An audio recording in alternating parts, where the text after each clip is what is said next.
Edit edit क्या होता है? निकालिए जो जो आपको दिक्कत लगा, एक बार बोलिए जल्दी।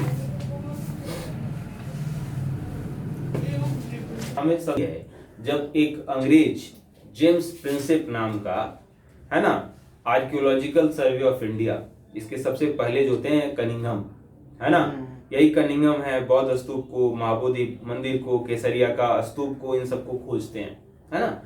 और ये समय अशोक से संबंधित चीजों को वो लोग ज्ञात करते हैं। तो हमारे पास जितने भी अशोक से संबंधित जानकारियां हैं वो दो तीन चीजों में है। एक तो उनके स्तंभ थे, एक थे शिलालेख, पत्थर पर लिखा हुआ, है ना, जहां पे वो अपने आप को घोषित करते हैं कि मैं अशोक। कितना दफा, एक दूसरा नाम भी है प्रियदर्शी या प्रियदर्शनी। प्रियदर्शी, देखो प्राकृत शब्द इस्तेमाल किया जाता था उस समय, संस्कृत का अपभ्रंश प्राकृत, है ना। ऐसे मगध, मागधी था, बहुत सारा था। तो ये आपको अशोक के बारे में बहुत ज्यादा जानकारी जो है विभिन्न पिलर से पता चलता है। ये एक फैक्ट है। आप जब जाइएगा, लूसेंट खोलिएगा या फिर जो किताब पढ़ रहे हैं, तो कौन कौन से पिलर हैं और उस पिलर के मैसेज क्या है, उसमें सबसे महत्वपूर्ण पिलर कौन है जो ज्यादा अच्छे से कहता है। अशोक स्तंभ आज भी हम इस्तेमाल करते हैं ना। सवाल अशोक स्तंभ से भी पूछता है। अशोक स्तंभ पूरा ध्यान दिए हो कभी? नहीं। देखो, एक शेर, दो शेर, तीन और एक पीछे एक चक्र। अशोक में एक चक्र होता है ना। वो चक्र में तिल्ली होती है, फिर उसमें बहुत सारे जानवरों का अंकन है। ये सब सिंबल थे। सिंबल मतलब समझते हो क्या है? जैसे अगर हम पूरे समाज को बता दें, पूरे समाज को बता दें कि हमारा जो मतलब जो हमारे आसपास जो है चीजों को दिखाने के लिए शेर जैसा, मतलब हम दहाड़ना चाह रहे हैं, हमारा पास उतना वैलोर है, जैसे उतना साहस है जैसे कि शेर के पास है। नहीं, हर देश का अपना एक प्रतीक होता है। भारत का पहले शेर था, अशोक स्तंभ तो लगा ही नहीं, उसमें शेर ही ना है। यस। देखो वो फिल्म क्या नाम है, वो अजय देवगन का सिंघम, है ना, सिंघम देखे हो? उसमें बोलता है, इसमें बोलता है, उसका एक जो डायरेक्टर है ना, उसको ऐसे ऊपर पंजा से मारकर दिखाने वाला एक एक्शन भी किए हुए है। तो अशोक को बताने के लिए जो स्तंभ हैं, जो शिलालेख हैं, उनमें कौन कौन सा है, इस बात को जानना है। अगर ये तुमको नहीं मिला है तो तुमको देख लेना चाहिए अशोक के बारे में। और दूसरा सवाल बताओ, बोलो। नहीं, हमको याद नहीं ना, अभी तो प्रिंट लिखे हुए थे फोटो। पार्टिकुलर है जिसमें आपको बताया गया कि एक व्यक्ति विशेष के जीवन का लक्ष्य क्या होना चाहिए। पुरुषार्थ, पैसा कमाना पुरुषार्थ है। बोले ना पैसा है, पैसा कैसे नहीं कमाना, मुश्किल है। पैसा कमा के दिखाओ 10 लाख रुपए महीना। कितना कंटेंट था सर? हाँ देखिए, उसमें 4 के बारे में बातें की गई हैं। इसमें 10 चैप्टर दिया हो। The famous पुरुष सूक्त of ऋग्वेदा is contained। अब ये पुरुष सूक्त के अंदर चैप्टर, और मैं ये कह रहा था कि जो आप पुरुष सूक्त क्या था, पुरुष सूक्त एक चैप्टर था, उसके अंदर और डीप इनसाइड क्वेश्चन है ये, यानी ऋग्वेद के अंदर इनसाइड क्वेश्चन आता है तो ना दिया। हाँ दिया है, इसका मतलब आपको सोचना पड़ेगा उसके ऊपर, है ना। अब ये जो क्वेश्चन है पुरुष सूक्त, आप समझ लीजिए पुरुष सूक्त, पुरुष मतलब सामान्य मनुष्य की बात किया है, इसमें स्त्री भी आप काउंट कर सकते हैं। ऐसा मत सोचिए पुरुष मतलब सिर्फ मेल, नहीं। पुरुष सूक्त मतलब एक आदर्श व्यक्ति के गुण क्या होने चाहिए, इसी से शब्द आया था पौरुष, है ना। अब ये जो पुरुष सूक्त के कुछ गुण हैं, इसको अलग अलग चैप्टर्स में डाले गए हैं। तो ये आपको 10 चैप्टर हैं, इसमें बताया गया है कि इसका निर्माण शुरू कैसे हुआ। जैसे इसमें कंसेप्ट आया वर्ण व्यवस्था का, पुरुष की जब बात करते हैं, जाति की बात करते हैं, हम डेवलप करने की बात करते हैं, तो आया कि सबसे पहले ब्रह्मा एक ऐसा कैरेक्टर है जिससे पूरे मतलब देवी देवता हैं ऐसा मानेंगे, कैरेक्टर कैसे कर सकते हैं, लेकिन हाँ, है ना। तो ब्रह्मा से ही सबका निर्माण हुआ, मस्तिष्क से ब्राह्मण का, है ना, भुजा से क्षत्रिय का, है ना, जंघा से वैश्य का, पैर से शूद्र का।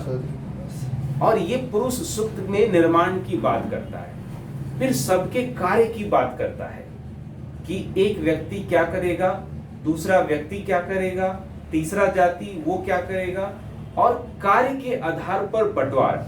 और कभी कभी ये हो जाता था, एक बात ध्यान दीजिए, कार्य के आधार पर बंटवारा, यानी कोई व्यक्ति किसी दूसरे कुल में जन्मा, इसका मतलब नहीं कि वो बदलेगा नहीं, बदल सकता है। जैसे विश्वामित्र के बारे में मैंने बताया था कि विश्वामित्र क्या थे? क्षत्रिय थे, ब्राह्मण नहीं थे, क्षत्रिय थे। और वो अपने जिद पर, अपनी इच्छा पर वो ब्राह्मण धर्म में आ गए, ऋषि का काम करने लगे और देवर्षि कहलाने लगे। वेद व्यास क्या थे? वेद व्यास क्या थे? मलाह थे। उनकी जो माँ है वो मलाह है, मत्स्य गंधा, है ना। पूरी डिटेल्स में नहीं बताया, लेकिन है, बड़ा रोचक कहानी है। मत्स्य गंधा, उनसे वो जन्मे थे और वो पढ़ाई लिखाई करते हैं, विकसित करते हैं, महाभारत लिखते हैं। महाभारत का ओरिजिनल नाम जय संहिता है। महाभारत का ओरिजिनल नाम क्या है? जय संहिता है ना। तो ये जितने भी डेवलपमेंट हैं, कोई कुछ भी हो और आगे कुछ भी कर सकता था। ज्वालोपनिषद देखो आप, ज्वाला में कोई जाति तो नहीं थी उसकी। फिर एक शब्द और आया था जिसे हम कहते हैं गोत्र। क्या आया था? गोत्र आया था। क्लियर है? ये गोत्र कहां से शुरू हुआ? जो ऋषिगण हैं, ऋषिगण के एक, जैसे कि एक साधारण रूप से समझो, पहले लोगों की पहचान क्या होती थी बाबू? पहले मतलब जो पढ़ाई लिखाई करते थे उनकी पहचान क्या होती थी? गुरु के नाम से होती थी। हाँ। कि हम कौन है? अर्जुन से पूछा गया कौन, तो बोला मेरा पहचान है कि मैं द्रोण का शिष्य हूँ। बोले कि तुम्हारा दूसरा कोई पहचान नहीं है? तो नहीं, अभी मैं यहाँ तो हूँ, पढ़ाई लिखाई कर रहा हूँ, तो मेरा एक ही पहचान है कि मेरे टीचर हैं। मैं बाद में जब घर पे जाऊंगा तो कहूंगा कि मेरे माता पिता ये थे। मेरी पहचान में द्रोण का शिष्य हूँ। लोग गर्व से कहता था, है ना। तो सब लिमिट में होता है ना टीचर लोग। सब कुछ पढ़ाई लिखाई भी तो नहीं करते थे जब तक वेदों का कुछ चीजें, तो शासक बाद में गड़बड़ भी किए, तो टीचर भी लिमिट है, लोग भी लिमिट है, तो बातें हो सकती थी। हाँ या ना। वर्ण व्यवस्था की कहानियां हैं, बहुत सारी कहानियां। जैसे कि एक देखो तो वो एक बहुत एकलव्य निम्न जाति से था, लेकिन उसको गुरुकुल में दाखिल नहीं दिया गया। करण था भाई, लेकिन उस समय तो माना जाता था कि रथिक का बेटा है ना, तो उसको भी दाखिल नहीं दिया गया। और पता है जो उसके गुरु हैं परशुराम, वो इसी बात पे उसको देते हैं कि ये क्षत्रिय नहीं है। अगर तुम लोग महाभारत देखे हो, मैंने तुमको बार बार कहा है कि रामायण और महाभारत एटलीस्ट दिमाग में रहना ही चाहिए, बहुत सारा। अब जैसे देखो तो वो कर्ण जो है ना, वो अपने गुरु के साथ एक बार बैठा हुआ था। गुरु जी थक गए थे तो उनको बोले, गुरु जी की हमको नींद आ रही है, सो गए। तो सोने के लिए बिछावन नहीं है, बैठ गए जंगल में ही, और वो अपने सिरहाने उनका अपना जंगा रख के सो गए। देखा गुरु जी बहुत नींद में, तब तक एक बिच्छू आया और इसको जान को काट लिया। अभी काट रहा है, दर्द सह रहा है, काट रहा है, दर्द सह रहा है, लेकिन उठ नहीं रहा है। क्यों? क्योंकि गुरुजी जाग जाएंगे। जब रक्त बहने लगा तो रक्त के बहाव से गुरुजी के शरीर में अस्पष्ट हुआ, तो गुरुजी जाग गए। अरे ये क्या किया बालक? तो देखिए कि एक बिच्छू जो है वो काट रहा था, तो बोला कि आप इतने नींद में थे कि आपको हम जगा नहीं पाए। तो बोला तुमको जगाना चाहिए। फिर अचानक इनको दिमाग में आया कि अरे इतना बर्दाश्त करने का क्षमता एक ब्राह्मण में नहीं हो सकता है।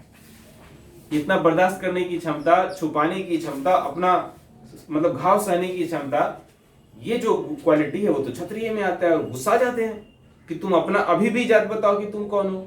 जाति व्यवस्था इतना चरम सीमा पे पहुंच गया था, बताओ। तो बोलते हैं कि हम कौन है, हम तो ब्राह्मण हैं, ये हैं वो है, मतलब बताता है अपना कि हम क्षत्रिय नहीं है।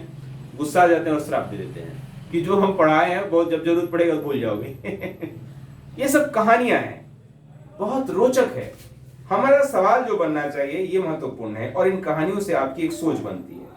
देखो एक कहा है question, the oldest chapter of Rigveda, Mandal. Which was the most valuable cash crop of Indus Valley civilization? Wheat. Cotton. Cotton, हाँ Cotton. Wheat cotton. तो सवाल बनाइए और थोड़ा सा एक बार लौटिए, एक बार फिर से पढ़िए, और जितना है उतना ही पढ़िए, बहुत ज्यादा नहीं पढ़ना है। लेकिन सर डीप में तो पूछता है। डीप में नहीं पूछेगा, आप उतने फैक्ट है उतना ही काफी है। आपको सवाल बना के जोड़ के देखना है, जहां प्रॉब्लम आप मुझसे पूछिए। क्लियर है? यस। चलिए, और इंग्लिश का देखिए, इंग्लिश में कहां तक मिला? 18 मिला आज? 18 19 मिला था, 19 और 20।